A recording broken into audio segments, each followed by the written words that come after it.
This week on Motor Week, I drive the delightful, newly tweaked Lotus Elise, and Chris Goffey drives the new Morgan four-seater.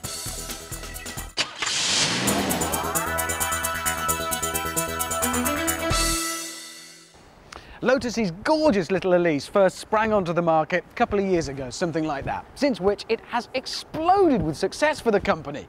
They only anticipated building 750 a year. They're already building about 3,000 of these gorgeous little critters every single year. It's a measure of the scale of that success for Lotus that the building I'm standing in front of today is a technical centre. It's enormous, as yet empty, but very soon very full. Lotus are doing very nicely indeed, thank you very much. And so we come to the newly revised Elise.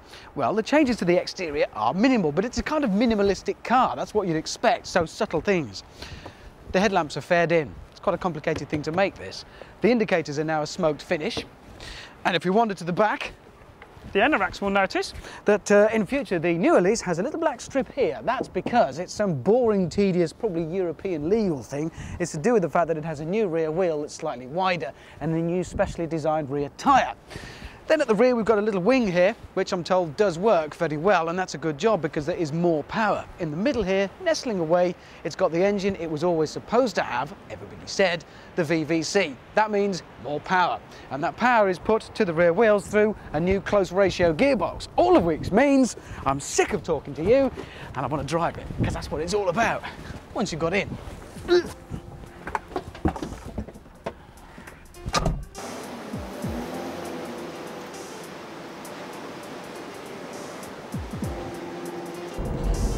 Next time anybody you're talking to who owns one of these things starts bragging about its capabilities, believe them.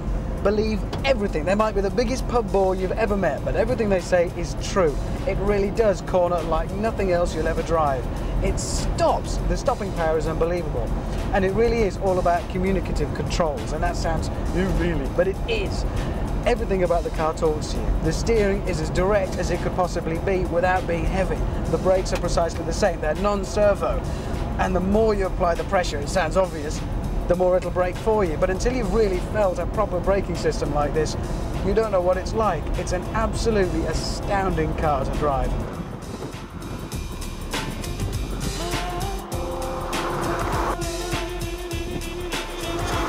Got this new model, we've had a quick look at the changes. Why these changes? What are you trying to do to it?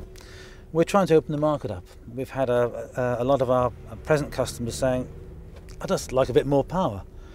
So we've increased the power, we've changed the gear ratios, so they're a more sporty, if you can believe that, a more sporty type gear ratios, which is very, very well suited to the engine characteristics. And we've made subtle other changes throughout the car and made a new model. Having said that, we've been tootling around the track at some speed with you driving, and I've had a little blast on the roads myself. I mean, we are talking about a pretty serious tool for racing, but you can use it on the roads, and it isn't frightening. You don't sit in this thing and think, it's a monster, it's going to hurt me. No, we have a little phrase which says fun at 50. And that's no reference to my age, it's just it's a reference to the fact that it can be just fun driving at 50 miles an hour in a queue of traffic. But when you get the chance to explore the vehicle even on the road, or preferably on a closed circuit, then the car really does come alive, and you really have this fantastic feeling of you being as one with the car. Do you feel that this as a car is the truest to Lotus's roots, to what Lotus is about? Oh, absolutely. I often say to people that if Colin Chapman was alive today, I'm sure he'd love this car. As a company then, this is going to be a significant factor presumably in the future for Lotus, the fact that you are now producing a car that sells in significant volume by any count. It sort of puts a stake in the ground of where we at Lotus are and where we will be going, the direction we'll be going in the future. So what's next? Wait and see.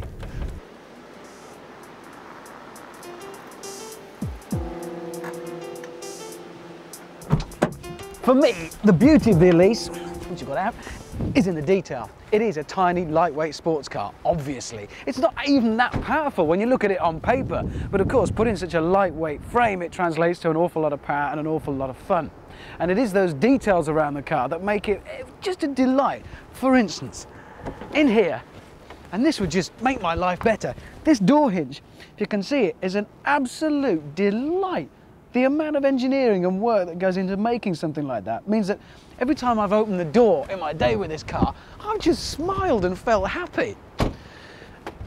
And that is just, for me, what the car's about. Happiness. It looks quite happy, it drives, it just makes you smile. I congratulate Lotus on building something that is more Lotus than anything else could possibly be. They really have epitomised everything Lotus in this car. The developments are definitely worthwhile. Subtle though they may be, they do make a big difference to the little car. And I wish them all the very best. We congratulate them on the fact that they're selling so many of them, outstripping even their expectations, and I'm sure they will do so in the future. At what? Under 30,000, well under £30,000. What can you buy for more fun?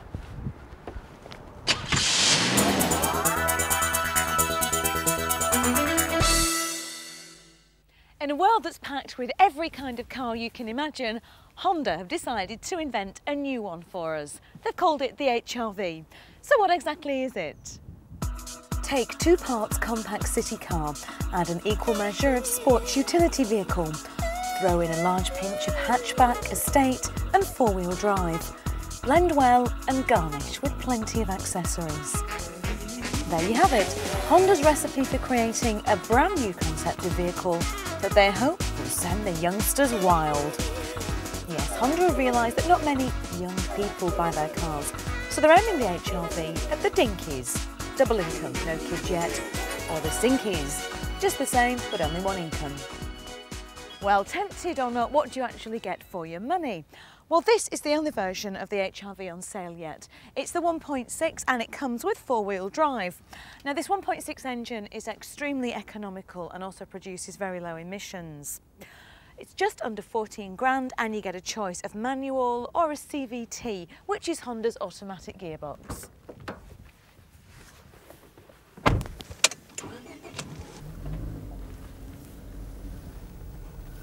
The HR-V comes with the high levels of spec that we know and we love in a Honda. Things like power steering, air conditioning, dual airbags and a full electrics package all come as standard on this vehicle. Spending some time in the HR-V makes you realise that it is actually a very clever optical illusion.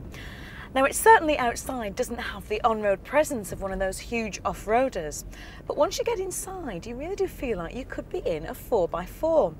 There are very clever design touches, things like the open windows that give you a great commanding view on the road. And take a look at these wing mirrors, they're absolutely huge. They really are the kind of thing you'd find in a much larger vehicle. Now, because it isn't a true 4x4, that of course benefits the on-road handling and the ride.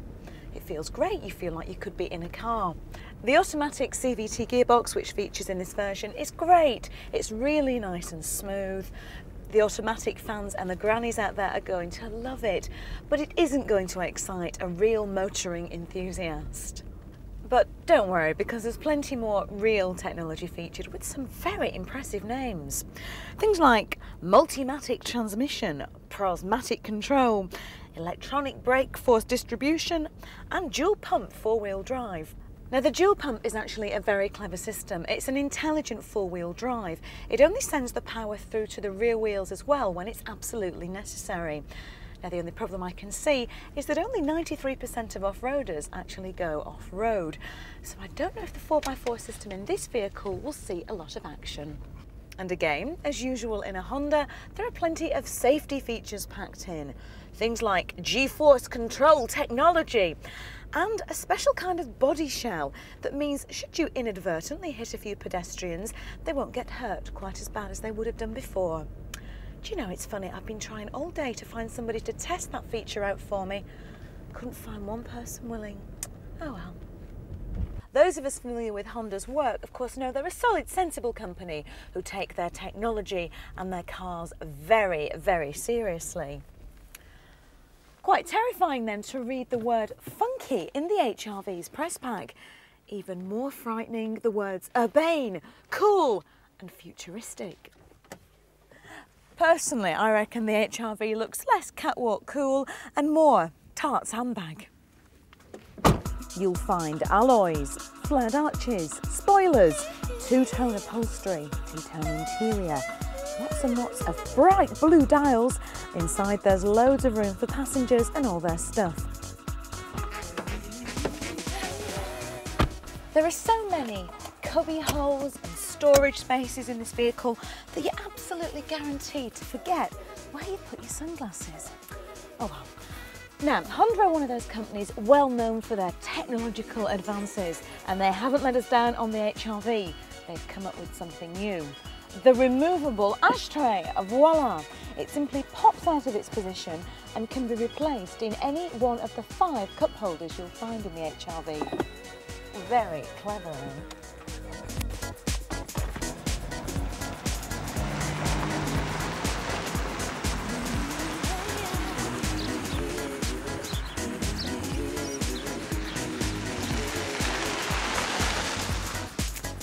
Without a doubt, the HR-V is going to make plenty of new friends. It's quirky, it's great fun to drive, and of course it's a Honda, so everything will work every single day. But I've got to say that although we know we should buy a car that's fun, sensible and extremely reliable, I'm afraid that faint heart never won fair maiden, because what I really want is a car that's bad, that's bold, and that makes my pulse race. Oh well, better keep on searching.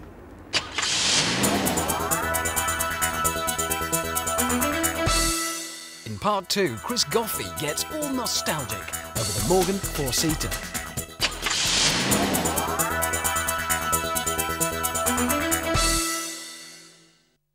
Now, the wind of change doesn't blow very often through these rolling Malvern hills. It's one of the most traditional places in England, and that's true of the Morgan factory here at Great Malvern.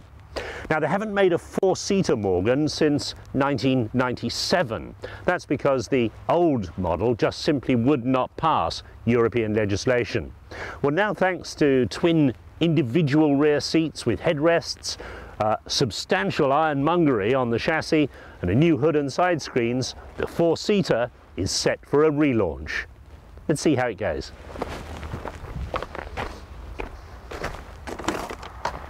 Indispensable accessory for driving any open Morgan in this weather. Doesn't look a lot different from the production car except for this extra space at the back.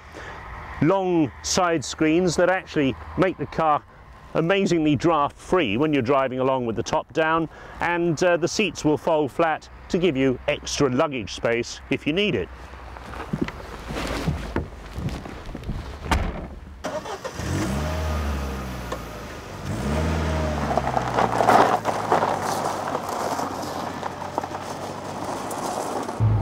On the road it feels much like any Morgan did right back to the 1930s, with that sliding pillar front suspension they refused to get rid of.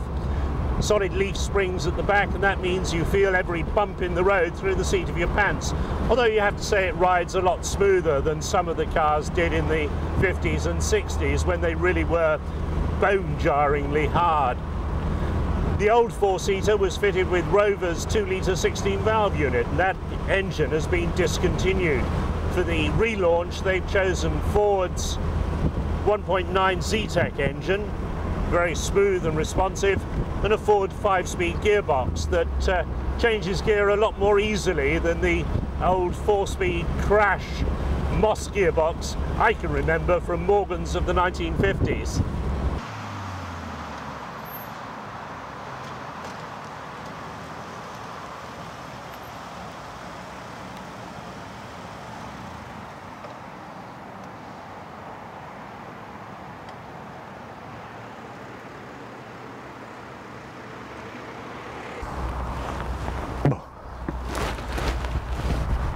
Well, most of the changes in the 4-seater are easily apparent. These individual bucket seats at the back with detachable headrests replace the old bench seat of the old 4-seater that was not only rather stark, it was also, from personal experience, very uncomfortable. You were stuck high up, and of course you collected all the blue bottles and the butterflies that the driver missed. These seats are much lower, so you're sitting much deeper into the car, and apart from anything else, that makes you feel a great deal safer. Obviously the seat belt mountings have made the most change. Inside this leather coating is a steel subframe bolted to the chassis, as we saw, and that also has the mountings for the front seat belts too. So let's see how the new hood goes up.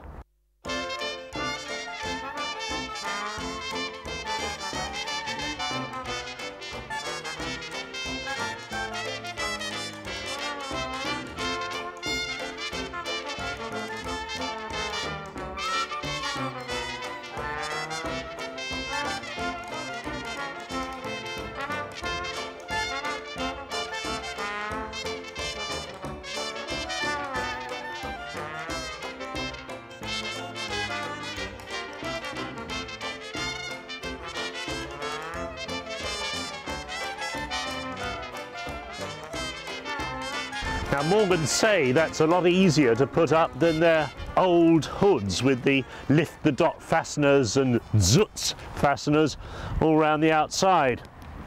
That's as may be, but it's hardly a smooth one-handed operation when it suddenly starts to throw it down and your girlfriend's complaining about the state of her hair.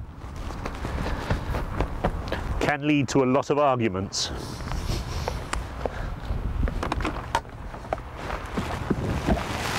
Morgan say they're the first British manufacturer to have secured European whole vehicle type approval for the four-seater.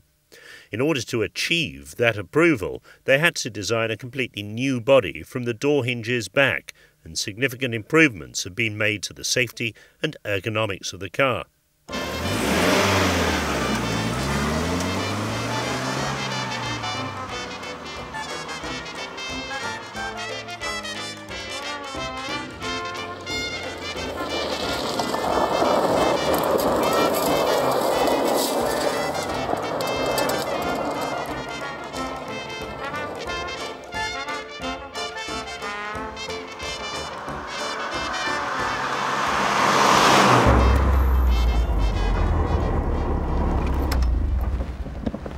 Morgan seemed to have become a lot more expensive than I remember. This car is on sale at £26,000 and there's a long list of extras that could bring the bill well over 30.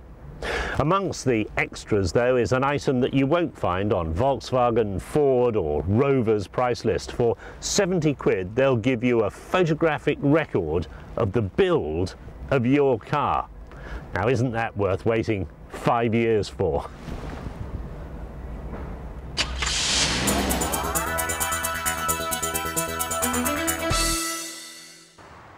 Facelifts are nothing new in the motor industry as old models are pepped up to square up to newer opposition.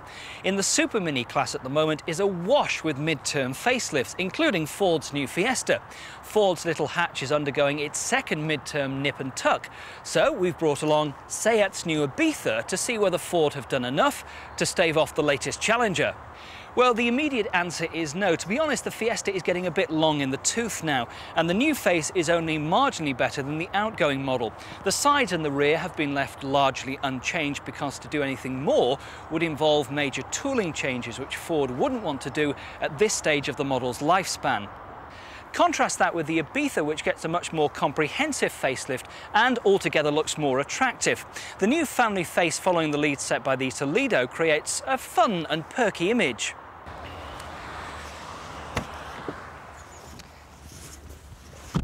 In here you can see signs of the VW Group's influence into Seat's design. The dash gets a soft-to-the-touch feel. There's a useful tray for putting coins and business cards in, and the heating and ventilation controls reek of German efficiency. But you can also see the Spanish influence with some annoying little bits and bobs. And look at this, it must actually be harder to fit manual wing mirror adjusters to cars these days rather than electric ones. A whole load of rods inside the cars rather than just wires. And if you need to adjust the passenger side mirror, you have to lean across to make that adjustment. Now surely we can expect better these days. Interior space inside the Ibiza is fine too. The seats are VW firm but orthopedically sound. Rear space is okay for small passengers, even on long journeys. And here is where the Fiesta really starts to show its age. The whole Super Mini class has actually moved on and rather left the Fiesta behind because space back here is really at a premium, and I wouldn't want to spend too long on a journey back there. Now, up front you get pretty well the same fascia as before, which, to be honest, is no bad thing. It's very curvy and looks more attractive than the Ibiza does. When you go to tap the dash, though, it all goes horribly wrong because it's rock-hard plastic. It seems a shame that Ford seem to be using the same suppliers as Daewoo for their plastic, which is not nice. Things really pick up out on the road in the Fiesta. This 1.4 engine is very peppy and zips along at a nice old rate. The chassis is well set up and just adds to the enjoyment. You could certainly enjoy a cross-country dash in this car. It doesn't feel at all out of place away from the metropolis. It's maybe in town where perhaps the Fiesta has its biggest drawback, because although it's got power-assisted steering, it's not particularly light at low speeds, which is not what you come to expect from a small car like this.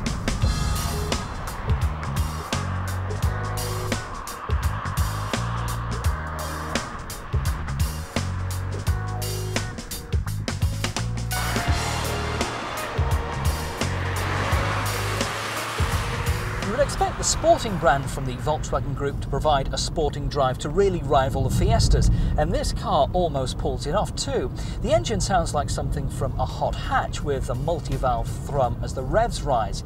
The gear change is not as slick and precise as the Fiesta's is, it has a more mechanical action, but the car feels well planted on the road.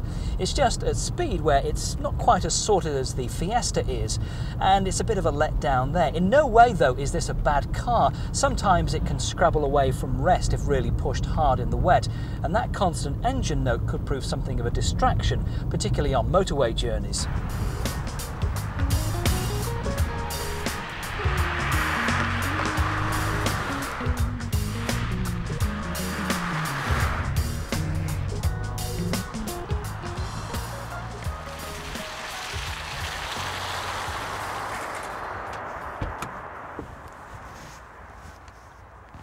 Now, choosing between these two cars really did look very easy on paper.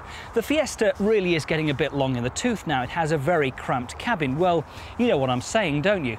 The Seat Ibiza is a very good car. It carries all the hallmarks of a VW Group product. It's fun to drive. It carries 4 in comfort.